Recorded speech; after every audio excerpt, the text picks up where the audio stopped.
नमस्कार. आज मी शिमला मिरची आणि कांद्याची अगदी चमचमीत अशी मस्त भाजी बनवणार आहे. तर ही भाजी बनवायला जितकी सोपी आहे ना, तर चवीला देखील अप्रतिम अशी चवी आपली ही भाजी बनवून तयार होते. तर भाजी बनवण्याकरिता इथं मी एक शिमला मिरची घेतलेली आहे आणि सोबतच एक कांदा देखील घेतलेला आहे. तर अशा पद्धतीने आपल्याला हे कांदे आणि शिमला मिरचीचे तुकडे करून घ्यायचे. छान असे मस्त एकसारखेच आपल्याला हे कांदे आणि शिमला मिरची चिरून घ्यायची आहे. तर एक पळीभर मी इथं तेल कढईमध्ये टाकून अशा प्रकारे आपल्याला ही शिमला मिरची आणि कांदे परतवून घ्यायचे. आता इथे ना मी ह्या कांद्याचा आणि शिमला मिरचीचा पूर्णपणे कच्चेपणा निघुस्तोपर्यंत छान ह्या तेलामध्ये ना परतवून घेणार आहे. तर 1 मिनिटानंतर हे बघा अशा पद्धतीने आपले कांदे आणि मिरची मस्त अशी परतवून झालेली आणि थोडेसे ना हे कांदे आणि मिरची शिजले सुद्धा आहेत.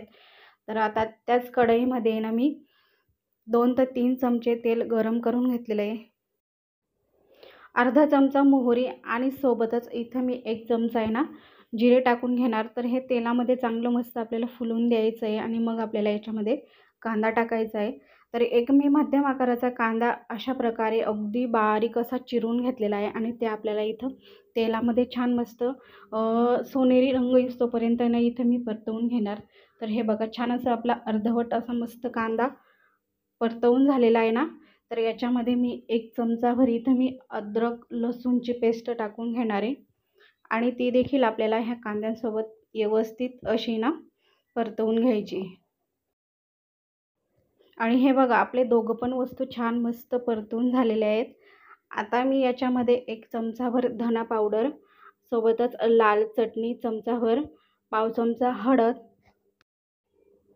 आणि अर्धा चमचा इथे मी ना गरम मसाला टाकून घेणार आहे. तर सगळे मसाले आपण ह्या कांद्यांसोबत आहे ना मस्त असे अर्धा मिनिटासाठी छान परतवून घेणार आहेत.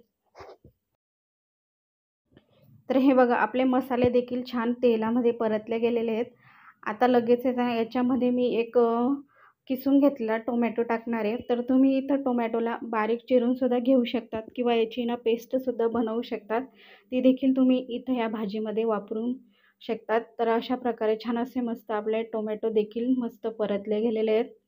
सोबतच याच्यामध्ये ना मी 1 चमचाभर आहे ना बेसन पीठ घातलेलं आहे. तर छान मस्त हे बेसन पीठ आहे ना हे टोमॅटो आणि कांद्याबरोबर परतलं जाईल. तर असं बेसन पीठ घातल्याने जो बेसन पिठाचा जो कच्चेपणा आहे ना तो पूर्णपणे चांगला निघून जातो. सोबतच याच्यामध्ये ना मी इथं अर्धी वाटी दही घेतलेलं आहे. दही आपल्याला चांगलं फेटून घ्यायचं आहे, मगच या भाजीमध्ये वापरायचं आहे. जर तुम्ही तसंच दही घातलं ना तर ते फाटायची सुद्धा शक्यता असते. जर तुम्ही अशा पद्धतीने छान मस्त असं फेटून घेतलं ना तर हे दही अजिबात फाटत नाही.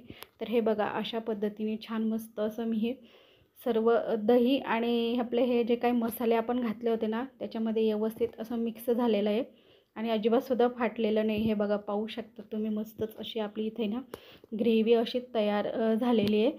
तर याच्यामध्ये ना मी आता आहे ना थोडंसं पाणी टाकून घेणार आहे आणि आपण जी काही दही घातली होती ना ती चांगली अशी शिजून झाली ना तर मग मस्त आपल्या ह्या मसाल्याला आहे ना एक तेल सोडतं. म्हणजे व्यवस्थित आपले सगळे मसाले किंवा दही घातलेली ती चांगली असे परतले गेलेले आहेत. तर आता मी पाणी टाकून घेतलेले. तर पाणी मी इथं घेतलेलं आहे थोडंसं म्हणजे अर्धा ग्लासपेक्षा कमी इथं पाण्याचा वापर करणार आहे आणि सोबतच याच्यामध्ये चवीप्रमाणे आपल्याला मीठ टाकून घ्यायचं आहे. व्यवस्थित मिक्स करायचं आणि लगेचच 1 ते 2 मिनटासाठी आपल्याला व्यवस्थित असे हे कांदे, टोमॅटो किंवा दही शिजवून घ्यायचं आहे.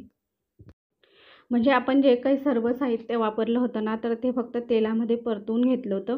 तर पाणी टाकून अशा प्रकारे आपल्याला छान मस्त ही ग्रेव्ही शिजवून घ्यायची. तर छान अशी आपल्या ह्या ग्रेव्हीला आहे ना मस्त तेल सुटलेलं आहे. म्हणजे व्यवस्थित आपलं इथं भाज्या शिजवून झालेल्या आहेत. तर अशा पद्धतीची आपली मस्त अशी ना भाजीची ग्रेव्ही तयार झालेली आहे. लगेचच याच्यामध्ये मी ना आता जे आपण शिमला मिरची आणि कांदे तेलामध्ये परतवून घेतले होते ना ते आपल्याला टाकून घ्यायचे. छान मस्त अशी याच्यामध्ये मिक्स करायचे. म्हणजे जो काही मसाला आहे ना तर तो व्यवस्थित अशा शिमला मिरचीला आणि ह्या कांद्याला मस्त असा कोट होईल. तर हे बघा छान असं मस्त आपली ही भाजी इथं तयार झालेली आहे आणि इथं आहे ना कांदे आणि मिरची तर आधीच तेलामध्ये आपण चांगलं परतवून घेतलं होतं किंवा शिजूनसुद्धा गेले होते. तर त्याच्यामुळे आहे ना जास्त वेळ आपल्याला ही भाजी नाही तर शिजू द्यायची अजिबात गरज नाही. तर हा बघा अशा पद्धतीने छान मस्त आपली शिमला मिरची आणि कांद्याची भाजी इथं बनवून तयार झालेली आहे. सोबतच याच्यामध्ये बारीक चिरून घेतलेली मस्त हिरवीगार आपल्याला वरून कोथिंबीर घालायची आहे. आणि हे बघा जवळ आपली भाजी मस्त अशी बनवून तयार झालेली आहे. तर पाहू शकतात, बघूनच खावीशी वाटणारी शिमला मिरची आणि कांद्याची भाजी इथं तयार झालेली आहे. तर ही भाजी तुम्ही सकाळच्या जेवणामध्ये किंवा संध्याकाळच्या जेवणामध्ये सुद्धा बनवू शकतात. खूप छान चवीला लागते. तर मग कशी वाटली माझी रेसिपी हे कमेंट करून कळवा. जर का तुम्हाला माझी रेसिपी आवडली असेल तर एक लाईक करा. चॅनलवर नवीन असाल तर चॅनलला सबस्क्राईब देखील करा. तर भेटूयात अशाच नवीन छान छान रेसिपीसोबत आणि माझी पूर्ण रेसिपी पाहिल्याबद्दल खूप खूप मनापासून धन्यवाद.